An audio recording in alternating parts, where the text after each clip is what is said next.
You dare not disobey me. Pick a lady amongst these noble and beautiful women here at this ball and forget about that poor church rat. Never!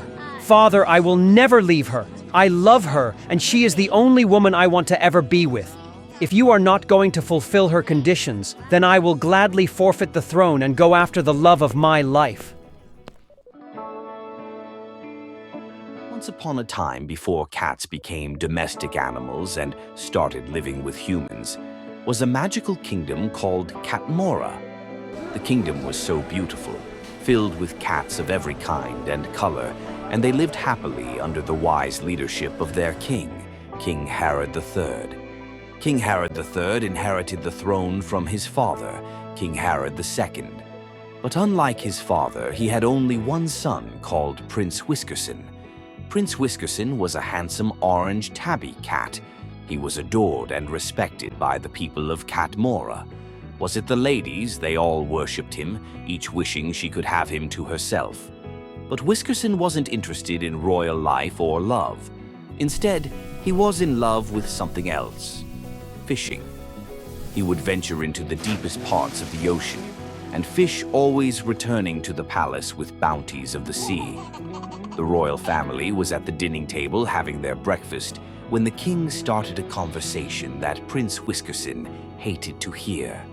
"My son, look, I am not getting any younger. You need to take over the crown of your fathers and lead the kingdom just as I have done over the years," King Herod said. "Common Dad, I have told you several times, I have not seen the lady that I want to be with.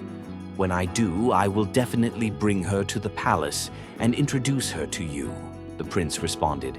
"How can you see a lady that you want to be with when all you do is fish all day in the deep part of the ocean?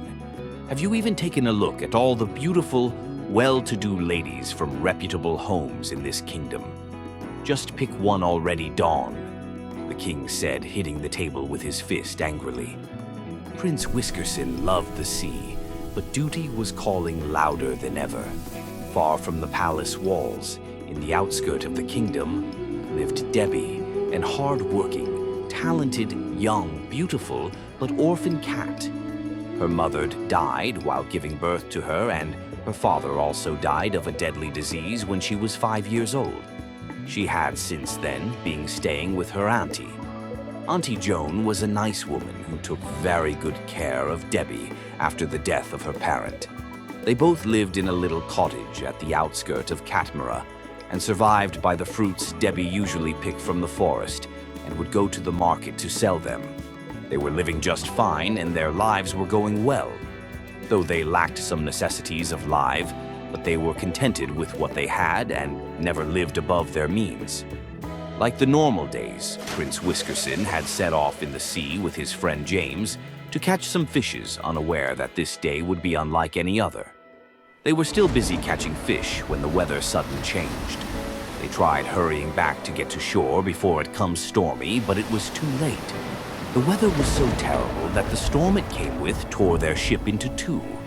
Everyone in the ship were trying to save themselves, leaving the prince, who was also trying to save himself.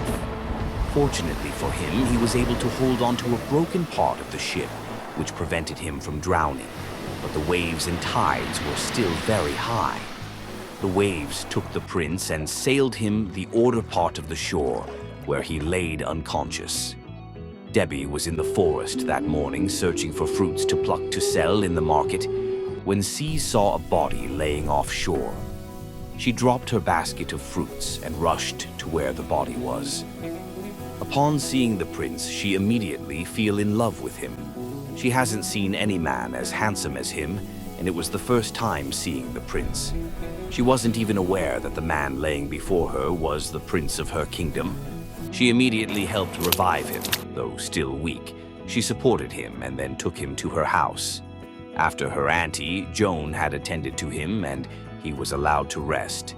Debbie confessed to her auntie that she actually liked the young man, but the look on the auntie's face wasn't encouraging.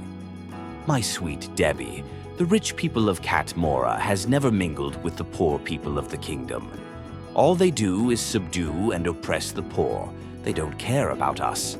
So, My daughter, I will advise you, kill any emotion you have for him and forget that he ever existed, Auntie Joan said with a sad face. But he is existing. He is right there, laying on the floor of our cottage. Auntie, this is the first man I will ever fall in love with, and you are telling me to kill my emotions.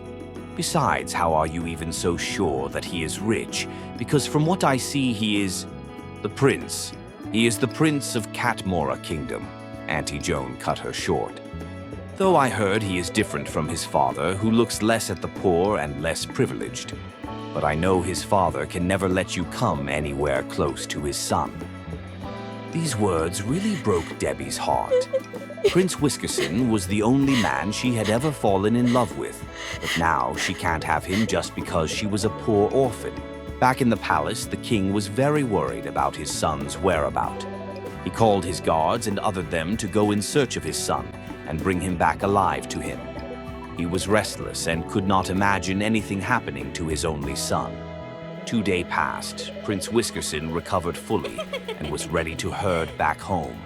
He had secretly fallen in love with Debbie during his stay with her, but didn't tell her because he didn't want to reveal his secret to her.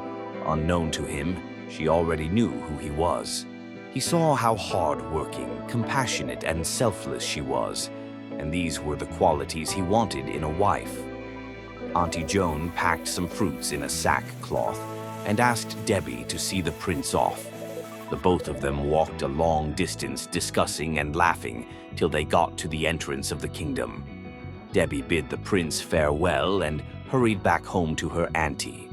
The prince walked into the palace. There he met with his father, who hugged him very tight while asking for his whereabouts for the past 3 days. The prince narrated all that happened, how he was saved by a girl called Debbie and was taken very good care of by she and her poor auntie. He went further to tell his father that he has fallen deep in love with her and would want to make her his wife.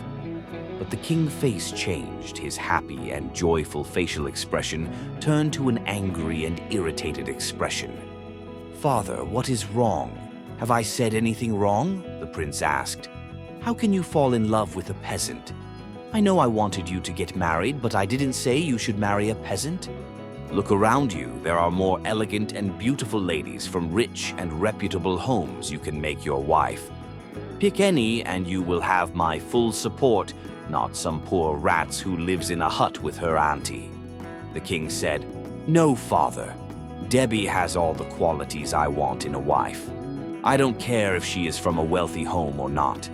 All that matters is that I love her and I would marry her," the prince said, walking away angry. "Over my dead body will you marry a peasant into this royal household? My grandchildren can't come from a poor woman, never. I will set up a ball in 2 days' time. I will invite all the beautiful and wealthy ladies in our kingdom and from neighboring kingdoms. There, you must choose a bride," the king said angrily. The next morning, Debbie was in the kitchen preparing breakfast when she heard a knock on the door. She ran to the door and opened it, only see a palace guard who handed her a small sack pouch and walked away without looking back. When she opened the sack, she saw some amount of coins and a small written letter in it, saying, "Stay away from my son or you won't like my wrath. Take this money as a compensation for saving my son's life, but I don't want to ever set my eyes on you anywhere close to my son again." She was still holding the paper in tears when her auntie came back from the market. She saw the note and pouch in her hand and collected them. She read the note and felt really sad for Debbie. "My sweet child, I came home early today because I had good news for you, but seeing this, I can't help but tell you. The king who sent this letter and money to you is organizing a ball for the prince, and he is expected to pick a wife in at the ball," the auntie said, holding Debbie's hands in pity. "Then I will go to the ball," Debbie said, wiping her tears and running away with the pouch of money, leaving her auntie surprised. She went to the market, bought a very beautiful silver ball gown and a silver shoe that shimmered to bright with the money the king offered her. She got home and showed the items to her auntie, who wasn't happy with her decision. but she knew she can't do anything to stop her from attending the ball. The day for the ball came. Every lady from different kingdom were present, wearing beautiful dresses and well adorned with bright jewelries, each hoping to be picked by the prince as his wife. The hall was well decorated and everywhere smelt of riches and wealth. It was no place for the poor or peasants. Everyone was busy dancing and meeting when the prince walked in looking handsome and sexy as ever. He was wearing a sad face, but no one noticed. All they cared about was who he was going to pick as his wife. After the dancing was over, all the ladies were all to stand so the prince can pick the lady he wants. Prince Whiskerson reluctantly walks up to where the ladies was standing and was taking a look at each of them when the door suddenly opened. Everyone's gaze was turned from the prince to the door. There she was, a beautiful, elegant, and charming lady that shone so bright. Her presence was enchanting and mesmerizing that people who were present could take their eyes off her. Gently, the prince walked up to her. Looking at the face, he could have sworn he had seen the face somewhere, but couldn't place it.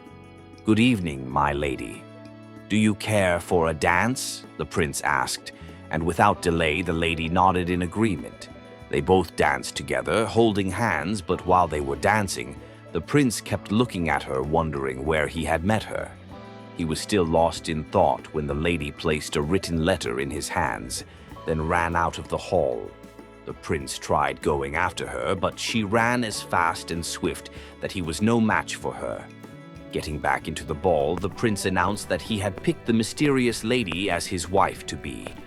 He then opened the written letter and read it aloud before everyone in the ball. "If you truly love me and want to make me your wife, then your father the king must come in search of me. He must be stripped of all his riches and wealth and come as a poor man. Only then will he see me, and then I will agree to be your wife." Everyone present at the ball was shocked at the request of the mysterious lady, and people were beginning to gossip amongst themselves.